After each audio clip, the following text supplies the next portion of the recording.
Hey,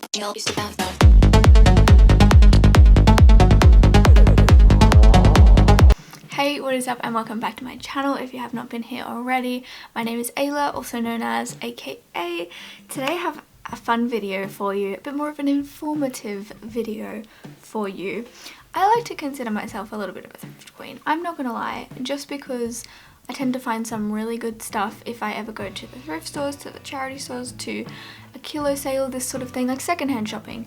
Basically, I always seem to find the best things there. I don't know, I just have this magic touch about me.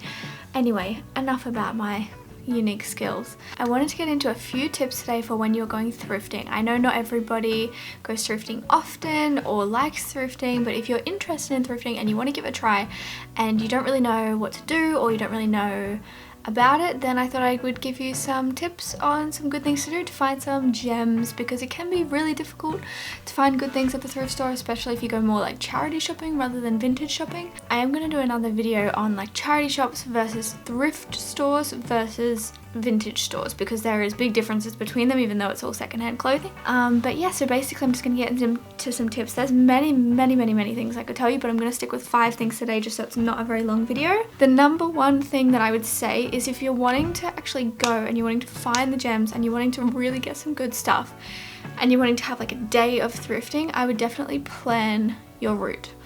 So go online, find some thrift stores that are near you or are in the area that you're wanting to go to, and plan out where you're going to go. You're going to go here first, then there, then there, then there.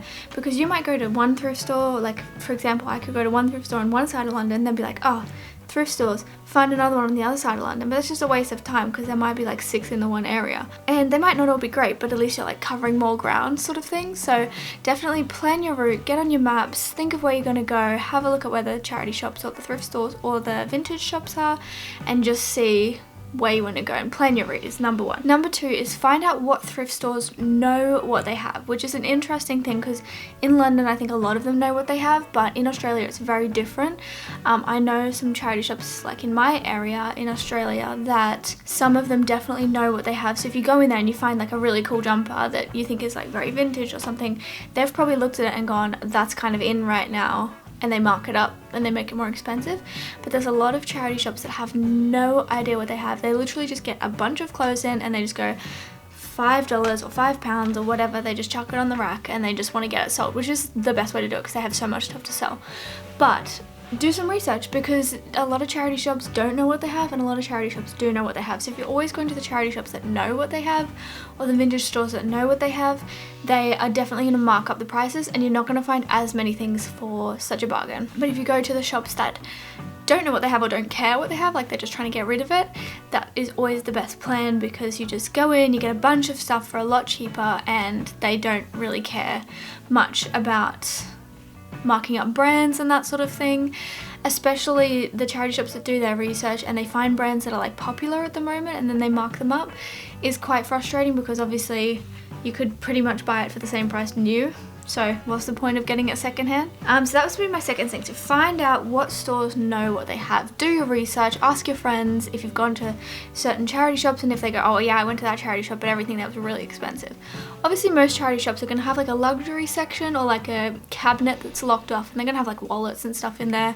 But if you're looking for bargains, like obviously you ignore that kind of stuff anyway and you're just going through the racks. So that brings me to my third point, which is look through absolutely everything. If you're going into the thrift stores and you're going, I want to find bargains today, I want to find bang for my freaking buck, you want to look through everything. And by everything I mean you literally go one thing at a time and you look at it, which will take you forever, but if you're looking for the bargains, that's kind of what you have to do. Things might be buried in there. A lot of the time I find that people actually hide things, which is really interesting, like maybe they want to come back for it later or something. So you really have to like look through everything, because you might find a really cool jumper like in the t-shirt section because somebody's like hidden it there, or not even that, maybe it's just like not been put back properly. But you really have to look through everything, because if you just go don't like these colors, you never know, like there could be something like an absolute gem in there. So if you're looking for like gems, look through absolutely everything. And I mean everything. So number 4 is a tip that I picked up from a YouTuber, Macy, a Lenny that I'm subscribed to. She basically always says look for the potential in items rather than what it actually is. So if you see a t-shirt and you think, oh, it's a nice color, but like boring, you could crop that, you could like cinch it in, you could make it like a corset top, you know. You've got to look at the potential of items, or even your own closet. Like, you've got to look at the gaps in your closet, look if there's basics that you need. But one thing that she does often is just crops things. So if you find a sweater that you like but it's too long or it's too baggy or something, crop it and it will look so cute. Or just anything like that. So look for the potential in an item, don't look at just what it is, because you might look at an ugly grandpa sweater and be like, ew. But a lot of the time you can kind of transform things and make them your own, make them really cute. So definitely look for the potential, don't look at what it is.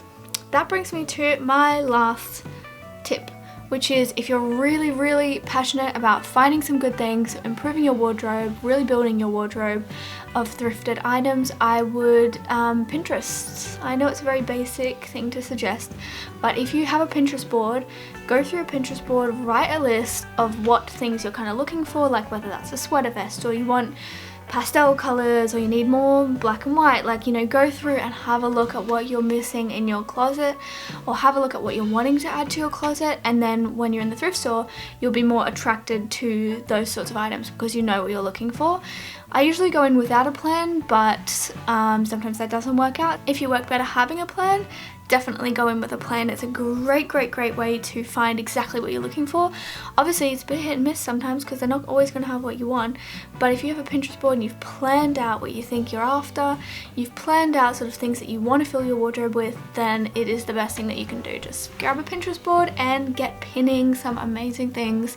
Pinterest is just great for everything, I'm not going to lie. So those are my 5 tips. So just to go over them, number 1, you're going to plan your route. Make sure you know where you're going.